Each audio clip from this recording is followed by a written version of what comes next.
many countries have you been to? Do principalities count? Sure. Okay, then maybe like 5. Okay.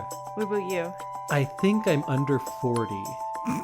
Over 35. It's a very different number. I had to sit down and count them, Yeah. but I'm also then counting like Vatican City as its own. Right. Okay, well then Monaco counts. Yeah. I always like to count Hong Kong separate because it's separate from China. I don't even know. Is this going to be the start of the episode? Who knows? Who knows? This might be in the middle. We be. might have just done some things of the fortnight. I don't know. Who knows? We didn't plan this one. I guess I made a presentation, so I planned it a little bit. You made a PowerPoint. Yeah. That's like... Why don't you introduce the podcast? Oh, yeah. Hi. Welcome to a very special episode of I Love This, You Should Too. I'm Samantha, and he's Indy. I am. And we're going to talk about a trip we're about to take. What just happened, I guess? So it's December 23rd. We just opened presents a little early because we've got a very busy next couple of days, and you thought I would probably want this before the 25th, and you were correct because I'm going to talk about it for the next 2 days straight. So we just opened Christmas presents, and you are like the best ever because we're going to Thailand. Yeah, and other places. And other places, sorry. We're going to Southeast Asia. Yes. Yeah. So long ago, maybe on the first episode, I said one day I hope that this gets to the point where, because the podcast is, we share things that we love that the other doesn't know so well. And I lived in Asia for 5 years, and I traveled a lot during that time. And it's some of my very best memories ever were doing that. And we haven't had the opportunity to do it together. So we're making it happen now. I'm forcing you to come with me. You're coming along. I'm going of my own volition. Very willingly. Yes. This was originally going to be our honeymoon, but Yes. then, COVID. And it was actually completely impossible to get to most of these places because of airport closures and the fact that a lot of these places weren't accepting foreigners. So yeah, we had to put it off, and now we're doing it, and it feels very surreal. I still haven't like fully processed it. Yeah, because you also don't know much of what we're doing. So No. That's what we're going to go over today. You out there won't know some things we're referencing because I made a little presentation for Samantha to look at so she can kind of have something in her mind of the places we're going to go to. Yes. And also I'm going to edit this thoroughly because you don't need to know all of our personal business. True. So I'll cut a bunch of that kind of stuff out. Before we get into it, what is your travel experience? I have traveled. I think I have traveled more than just the average person. Yes. And we also travel very differently. We do. So, like, I've been very fortunate. I have parents who travel. My mom would take me along when she'd go to conferences. So I get to go to, I've been to a lot of places in Canada, actually. Like, a lot more than I think the average Canadian has. Yeah, more than me. And I've been to, Vancouver and Toronto more times than I think the average Canadian has, and that's just because I had friends who lived there and I was able to go with my mom, and then I have been to quite a few places in the States. Not quite a few, I'm not gonna say, like New York, Las Vegas, Orlando, LA, and Seattle are kind of where I've been. Mexico, a few places in Mexico, Dominican, and then a little bit of Europe. So I've been very fortunate to travel, but we do travel very differently. Because when you were in Mexico and the Dominican Republic, it's more of a resort type thing. Yes, it's all inclusive. It's, if you are leaving, it's a very catered experience for sure. And you've been to France twice. I've been to France twice, yes. If you're a listener of the podcast, you know that I went to Taylor Swift earlier this year. So yes, I've been to, I think I said, I was counting earlier, London, Paris, and a bunch of France when I went previously, and then Monaco. And then I traveled with my family, but we would camp. We would drive and camp, and that's how we traveled. There's 6 kids. They're not flying us all over the place, but still we got to go around quite a bit. And then I went to university in Norway, so when I was there, I didn't go to class. I traveled Europe because why wouldn't you? And then I taught English in Korea. So while I was over there, I would get 2 vacations, one in the winter, one in the summer, and I'd go to a different country or 2 every time. And I traveled very meagerly. I was going to say meagerly. Because that's how I phrase it to not sound like that I was poor, because I was traveling You're the still world. getting to travel the world, yeah. But once you're over there, it's very cheap to travel around. And the way I traveled, I did not spend much money. I feel like I've taken 2 taxis in Asia in the 5 years I was there, outside of Korea. In Korea, I did take it. But when I would travel, I would just walk. I had a backpack with a camera, and I would just walk for hours and go around these big cities, and I loved it. I got to go, I'm not going to list all the countries, but I got to go to so many, and I really enjoyed all of them. I don't think there's a bad place to go. I found something that I loved every place I went. There's bad things everywhere you go too. Oh, of course. But like, I think if you're like open-minded when you're traveling, everything's pretty great. So the trip that I've kind of put together for you relied on a couple of things. First, price. Yes, money. Money was the number one thing. Going to Asia, it's already going to cost. It costs a lot. Flights are just more expensive than any time in my lifetime. Yeah. And it's pricey.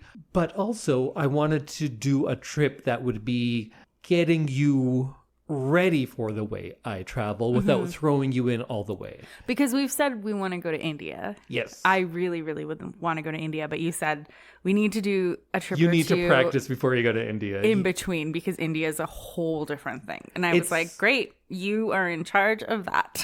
It's a lot. India was one of the first places that I really traveled on my own, was in India. And it was great for me because after that, I could go anywhere, and it was pretty easy after that. But the way that I've traveled, I totally appreciate that. Like that would be a hard trip for me. I think. I think it's a hard trip for most people. Yeah, it's a lot, and we will go.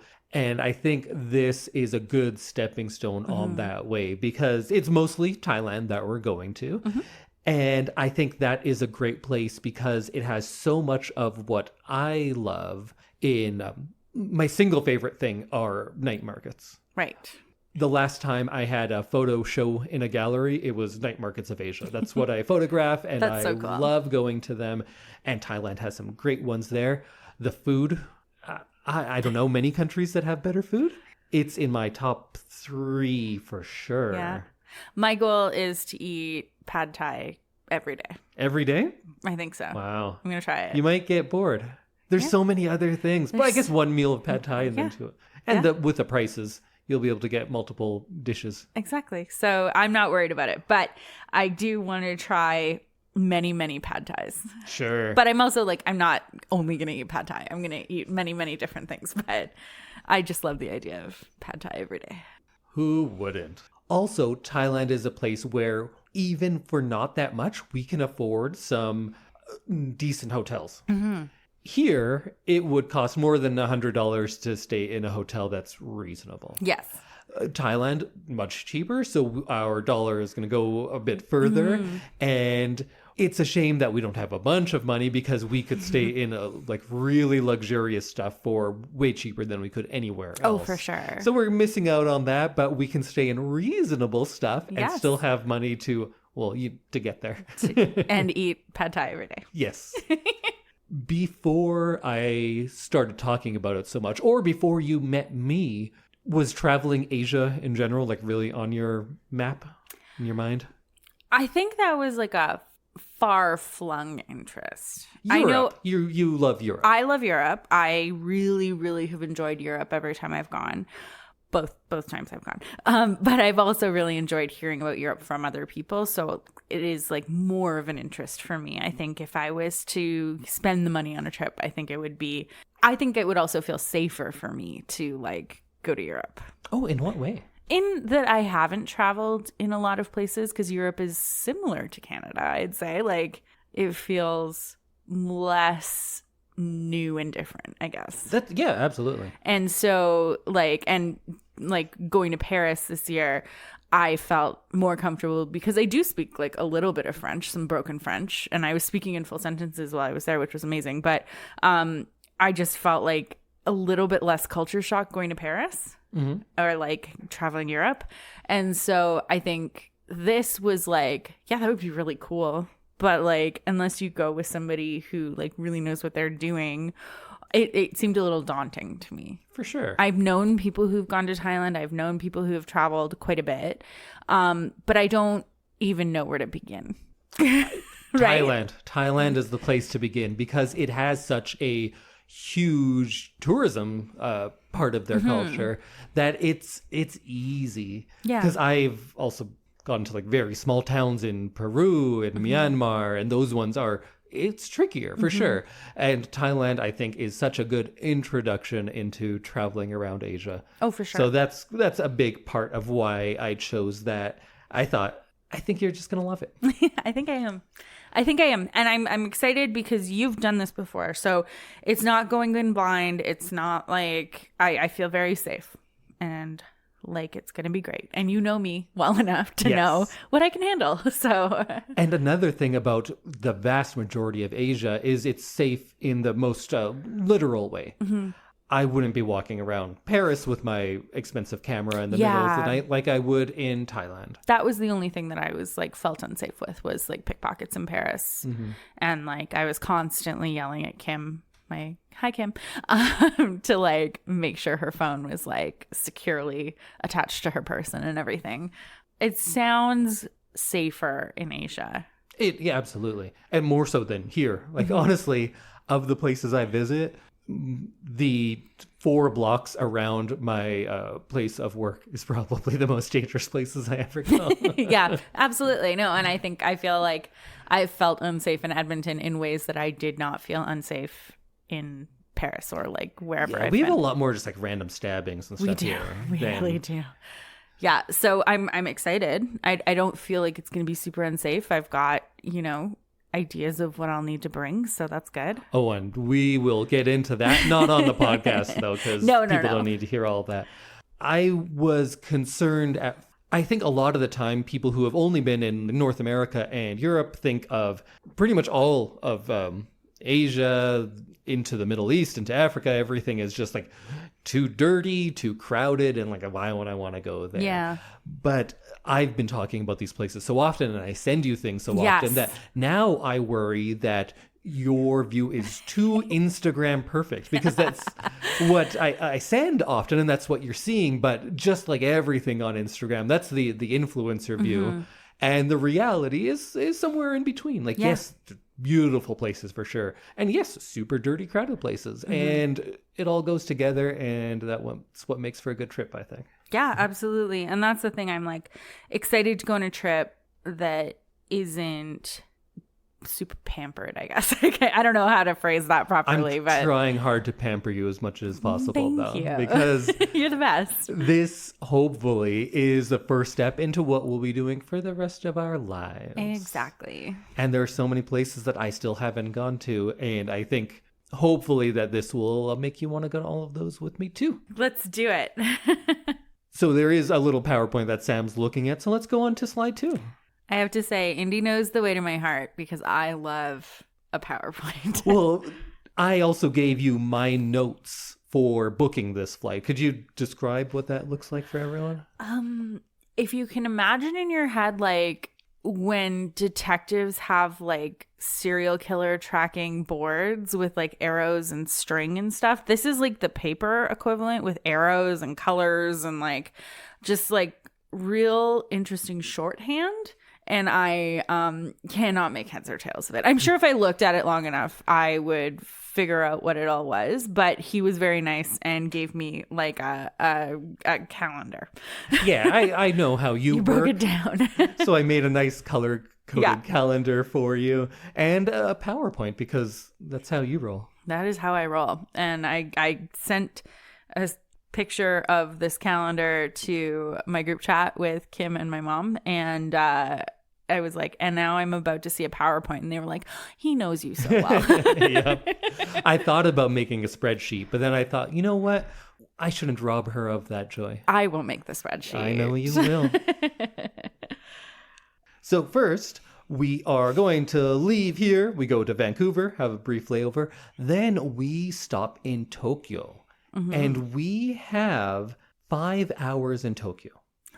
If our plane lands on time, I've been to Tokyo a few times. I know the train system there. We can go in to Tokyo for dinner. Oh my God, that would be so good. So we'll only get like an hour to have dinner and then have to come just right like back. rush back, but yeah. But if everything's on time, we can do that. We've also said that Japan is like its own trip because there's so many things in Japan that we both want to do. So many more expensive things. So that one has to wait a little bit. yeah. But a dinner in Tokyo, you know, some sushi. Sure. Okay, I'm excited about that. That's only Honestly, day one. the airports in Tokyo are pretty great themselves. Yeah, I bet. And they don't jack up the prices. Oh, really? Yeah, it was crazy in Tokyo that if you go to a baseball game, a movie theater, a convenience store, the airport, prices are pretty much the same. Okay. So hopefully we'll stop in Tokyo. And then we continue on for an early morning arrival in Kuala Lumpur. And I know we keep saying Thailand, but we're actually starting our trip in Malaysia for a while. So cool. Do you know anything about Malaysia? Only that usually when you go to Thailand, you also go to Malaysia. Oh, okay. I didn't know that was a thing. I thought it was just a thing for me because Kuala Lumpur is great for 2 things that I think would benefit us a lot. One, it has the nicest cheap hotels of anywhere that I've ever been. Great. And you're going to be very jet lagged. And I thought, let's have a nice ramp up to things. Yeah. So might as well stay in a place where we can afford a nice hotel to kind of recuperate and get acclimatized to where we're going to be. Yeah. Also, Kuala Lumpur is the hub for cheap flights in Asia. Right. So usually you have to go through there. I've been to Kuala Lumpur, I don't know, 5-6 times. And it's usually just for a day or two because that's where my flights would go through. And I'm like, oh, I'm already here. You might as well stay for a while. Kuala Lumpur is great because it has such a great mix of things. It's a Islamic country. Right. So the architecture is mostly like that, but there's huge Chinese influence. The food, you get some of the best Indian food around, best Chinese food around, and then the Malaysian cuisine too. I really enjoy. That sounds amazing. When you think of Kuala Lumpur, you probably think of these 2 twin towers. With the walkway between them? Yeah, those are the Petronas Towers, and we are going to be staying right next to them, right in the heart of Kuala Lumpur in KLCC. Nice. So I guess depends which way our windows face, we might be able to see them from our hotel. Oh, it's very cool. So I'm showing Samantha some pictures now where you get both the kind of colonial architecture and then you start getting into the Islamic stuff as well, and some really cool Chinese temples. And also in planning this trip, I know what you love. You do like a more, I never want to say because it's always like, the guy says women like these things, but you really do. I do. You love shopping, you love manicures, you love a luxurious experience. I really do. So women be shopping. Women be shopping. This woman be shopping. She really does. She loves it. And you know what? I love shopping. Yeah. Not as much as Samantha. I'm very good at it too. Yeah. That's my talent. That's my secret talent. And if there's a place where I'm good at shopping, it's around Asia. I'm so excited. We'll probably go to the Central Market, but also Petaling Street is in Chinatown there. That is the market where I have still to this day a big backlog of designer, in quotes, underwear and things like that. Oh, yeah. They are almost all from Petaling Street. Oh, my God. Okay, yeah. And then while you're there, there is some great food as well. Jalan Alor is I think it's in the Chinatown there, but that is the place to go. Street food in Malaysia is great, but it's the variety and how they do everything so well, because Malaysia is such a mix of cultures. That's what they're based on, and they really embrace it, and it comes out in the food and everything. Oh, I've seen this. This is the caves? Yes, so this is the Batu Caves. There are a lot of cool day trips we can do out of there as well. This isn't even a full day because it is still linked to their subway system. Oh, So we'll just so take, it's easy. Yeah, you just take the subway there. Oh, So amazing. we'll go to the Batu Caves, which is a big cave. There's a big shrine in the front. This looks so cool. Like all the photos I've seen, it's so colorful. It looks really neat. Get ready for the Instagram pictures. Oh, yeah. And then we can also go up north to the Highlands, and we can take a cable car up there. That is a place that I never made it to in the times that I've been there. So maybe we can check that out. There's both the Cameron and the Genting Highlands, and we don't need to get into the big differences of them, but one has like all these amusement parks and stuff if you feel like it, and one is just cooler. If you can't stand the heat, you go up to the Highlands. Okay. And another day trip I wanted to do is to Putrajaya.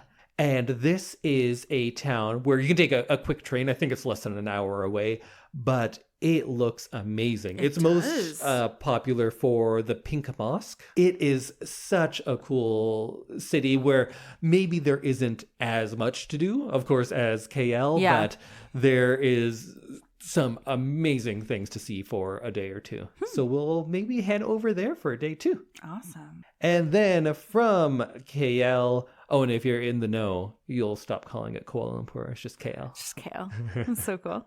I have terrible memories of the airport there, but I think the terminal where I had all those issues has since been closed down and there's a new one. So We're going to have great experiences at that airport. yeah. Oh, man. Still haunts me. Still haunts me. New memories. So then we finally head over to Thailand. So we are going from KL to Phuket. And I don't know, do you want like an overview of Thailand? I know a lot about Thailand. Sure. It's officially known as the Kingdom of Thailand. Oh, okay. It was called Siam until 1939. Yes. It has a population of about 66 million. Wow. It's a Buddhist country. So we're going from a Muslim country to a Buddhist country. Up in the north, it's very mountainous. Not very mountainous. Not like mountainous like we have here. But it's the Thai highlands are in the north. In the northeast is the Korat Plateau, which is a bit higher but still flat, and going down into the Mekong Delta.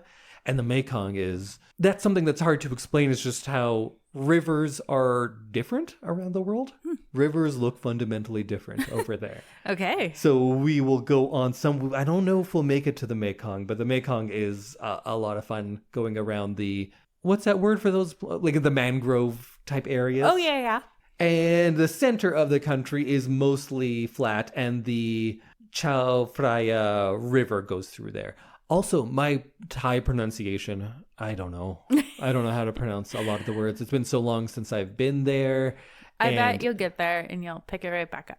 Maybe. But also, English is very ubiquitous. Oh, is it? Okay. Yes. That was one of my questions. In both of these places, you could not speak any Thai or Malay and you'll be just fine. Okay. I always like to know at least enough to order food and that kind of stuff and say your pleases and thank yous.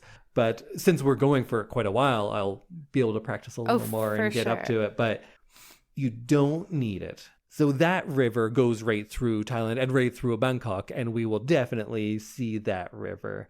And then into the south, you get into the Malay Peninsula and the Gulf of Thailand, which is where we'll be going first. I don't know, do you want to know about like ancient history? How can I tell you, let's say 4,000 years of history in 2 minutes? Yeah, perfect. So there's like evidence of rice cultivation going back to 2000 BCE. Whoa. And there have been trading networks in there since 2000 BCE.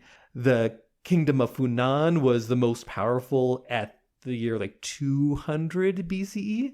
And then the Khmer people came over into the 9th century. Like, yeah, I'm just skipping thousands of years because we don't have time. Hopefully one day we'll go to Cambodia and stuff and get to see a lot of the Khmer architecture because it's real cool. Over about 1,000 years, what we now know as Thailand was largely influenced by India.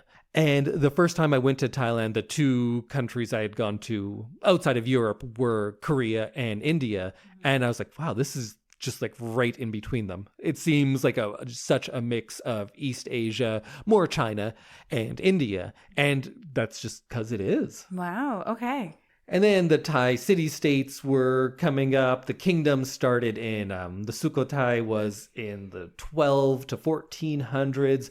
Buddhism started flourishing. The Thai script was invented there. The Thai script is one that I will never learn to read. It looks so difficult. It looks so difficult. I can't tell them apart. No. I tried. I didn't try that hard, but I gave up pretty quickly. It's hard when you have to learn like a whole new lettering system. But some places it's easy. In Korea, I picked it up in a couple of hours. In Russia, because you can kind of recognize things a little bit, so that I could pick up. But the Thai one it's nothing to me. Because it's like very small. I don't want to be rude, but like it's very squiggly.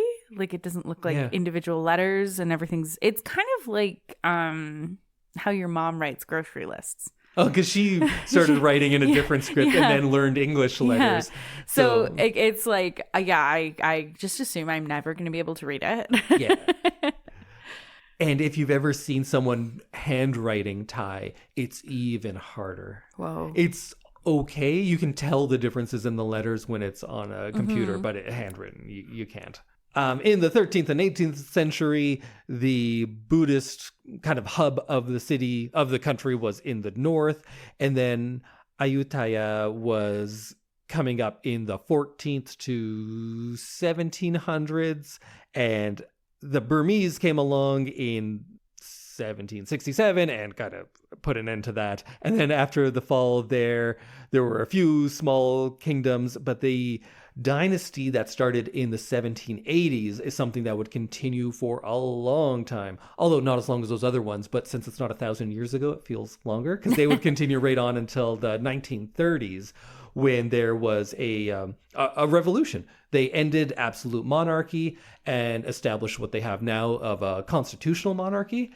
And you love royal stuff, so I thought maybe some of that would interest you, because I think that's a big part of your interest in Europe. You love kings and queens. I do love all of that history of that kind of thing. So it's really interesting. The more I researched, the king that was the king when I was there has since passed away, and there's a new king. And the old one, that was Rama the 9th. Oh man, the guy who was there for 70 years. You Thai people, you know who I'm talking about.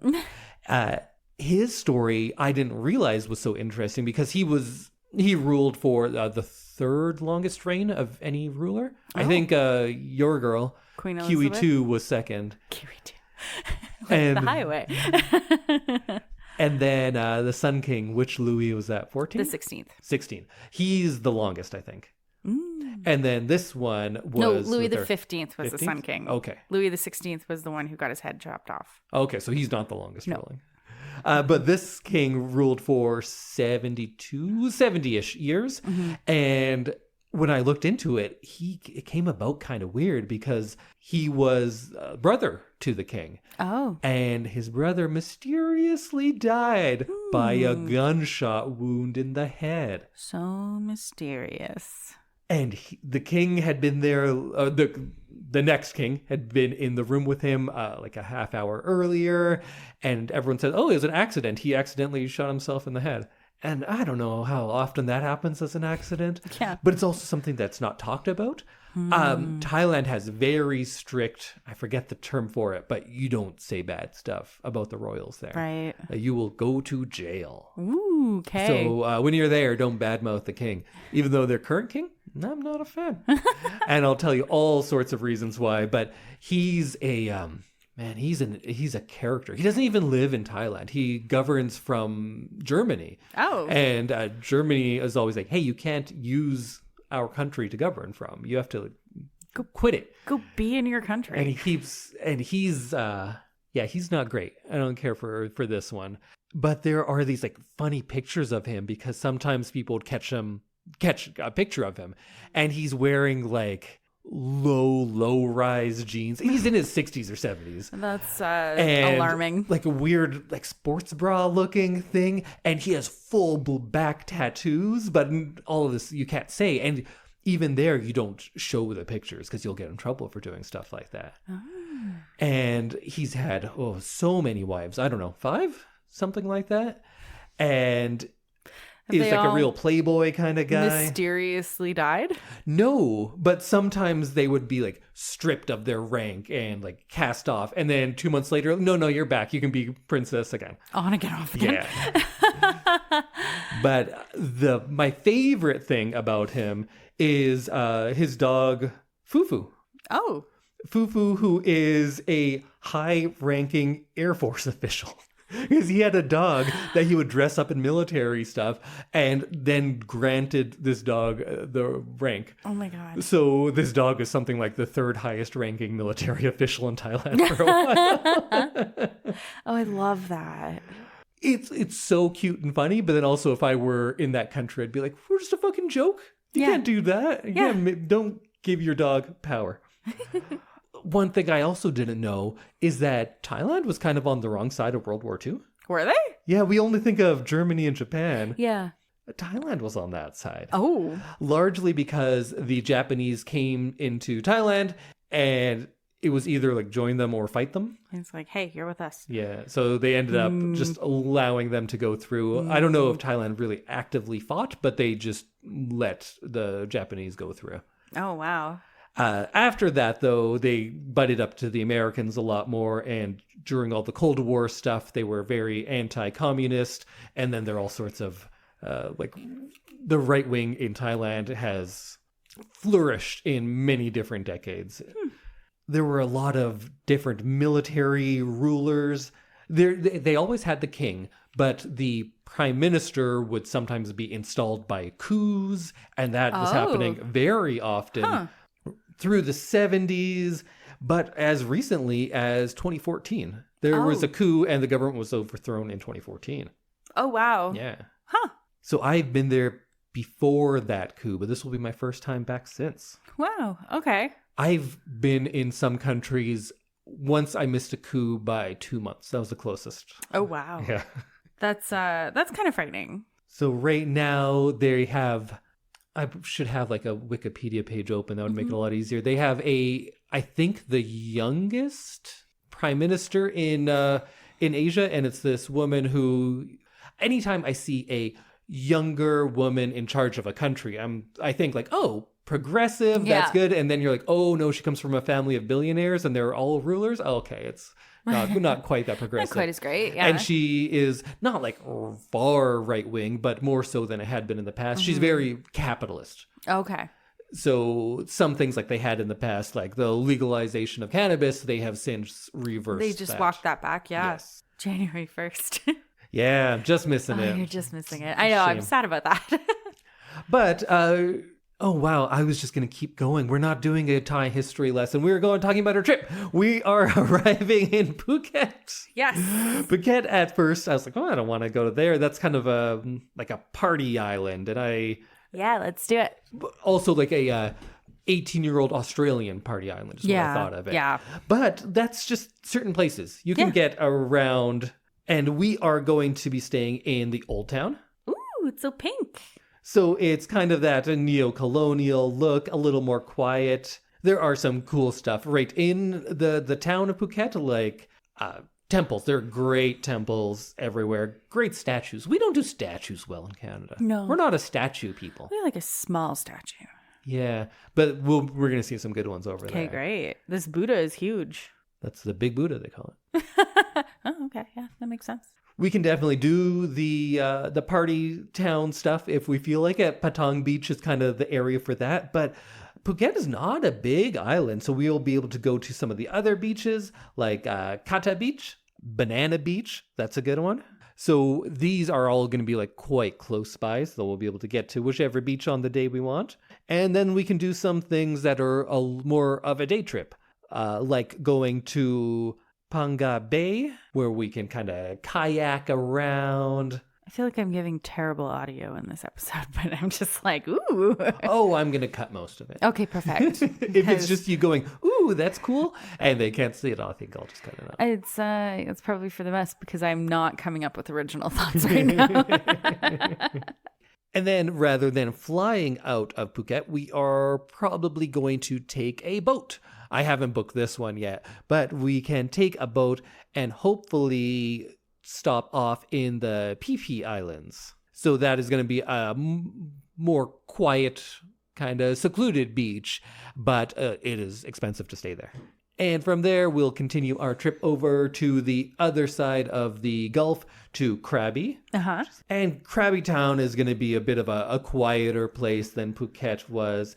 They do, of course, have a really good night market. And there is this other temple, the Tiger Cave Temple is what they call it in English, that is up in the... I don't know if you call them mountains, hills. They're stone, but they're not super high, but they are steep. And there's a temple up there that I'd love to see. Oh, yeah. This looks really neat.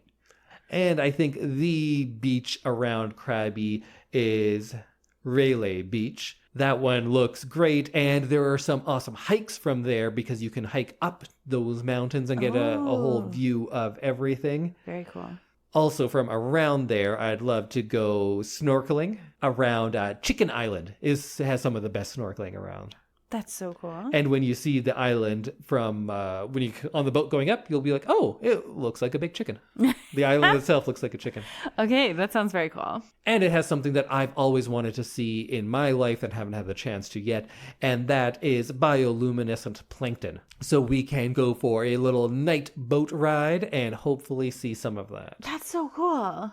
I love bioluminescence. That's like one of the things you want to see most. Yes, I talk about it a lot. I wish I saw some more bioluminescent stuff. I've seen some jellyfish in aquariums. Right. Aquaria? Aquarii?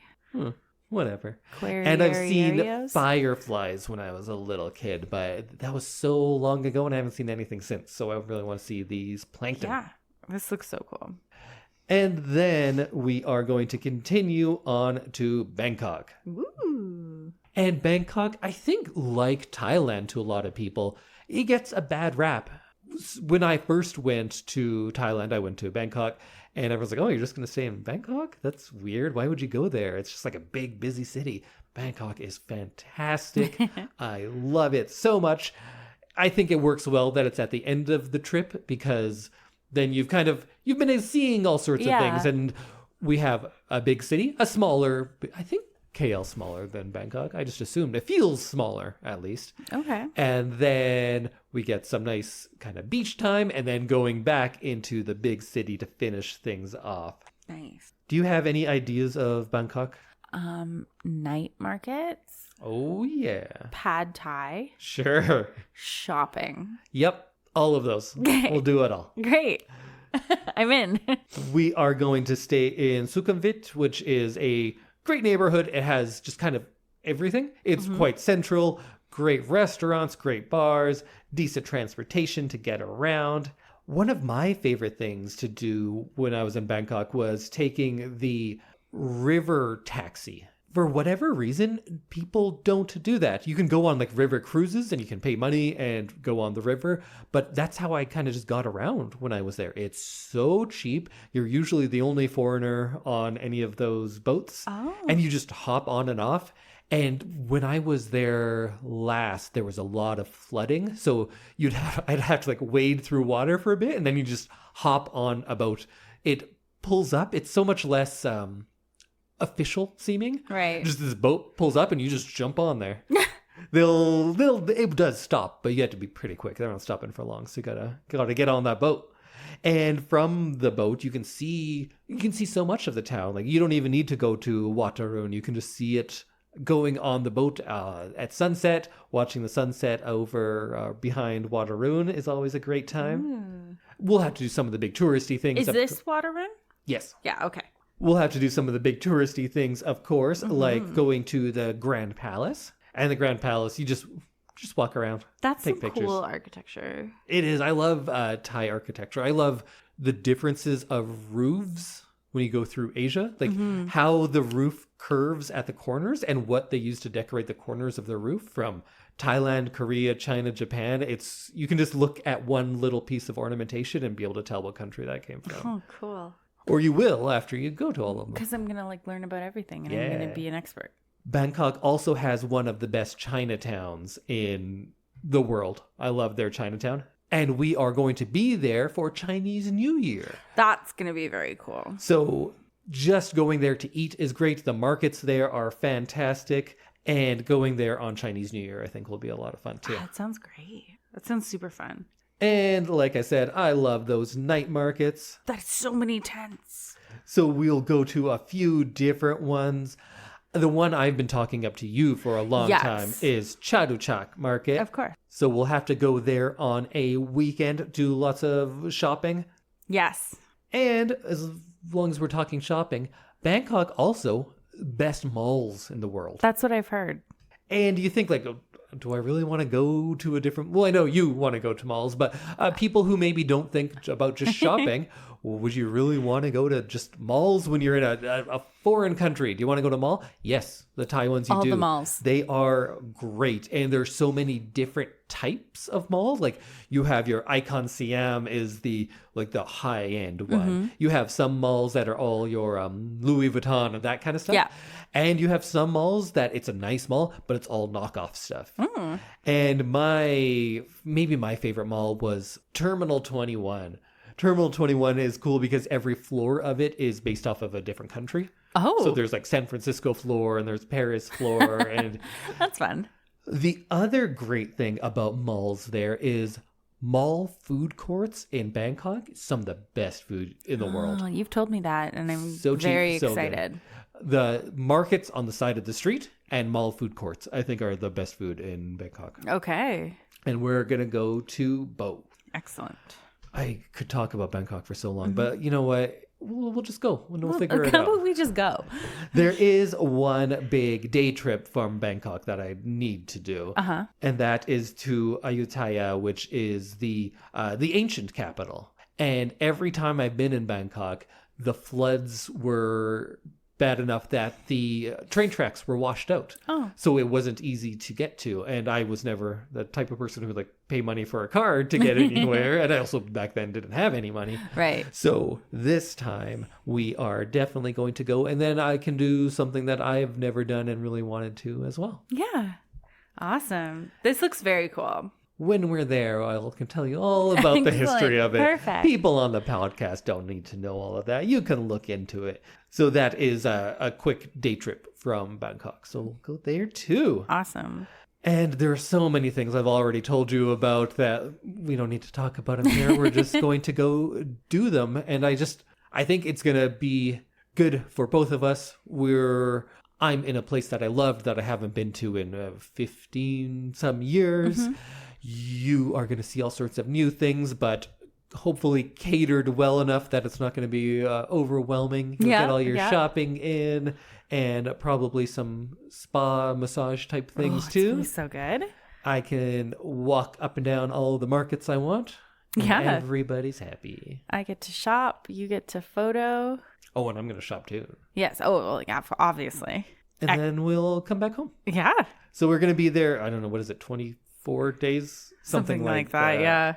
And one thing I will share with you and everyone out there, in this time, our hotels will be less than $800 for the 20 plus days. So I'm telling them that now. And then you, once we are there, can say if that was well spent, or you're like, oh yeah, this is garbage. That's why it's so cheap. I'm excited because they look really good online. Like it looks great. So I'm excited to see what a $40 hotel in another part of the world is like. Or in some cases, $27 hotels. Well, then, even better. All right. Any, I don't know, do you have any questions? I just kind of sprung the whole trip on you. My head is spinning. I don't know that I have any coherent questions right now. I think I need to process all of this first. Do you have any last thoughts? Bon voyage? Excellent. I don't know what episodes you're going to get after this. Yeah. Maybe we'll do one in each place we go because we'll have lots to say. Maybe we won't want to record anything, and once we're back, we'll just kind of recap things in 20 minutes. It'll be like Who Paris. knows? It'll be like Paris all over again. You'll hear all about one thing.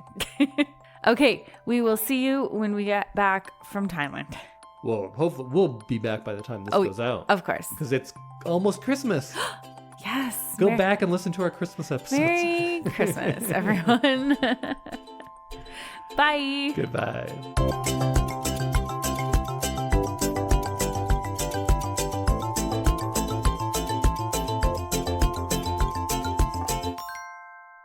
Sorry, I guess that's the undertone. I'm sorry. Why am I so bad at this? This is like year 5.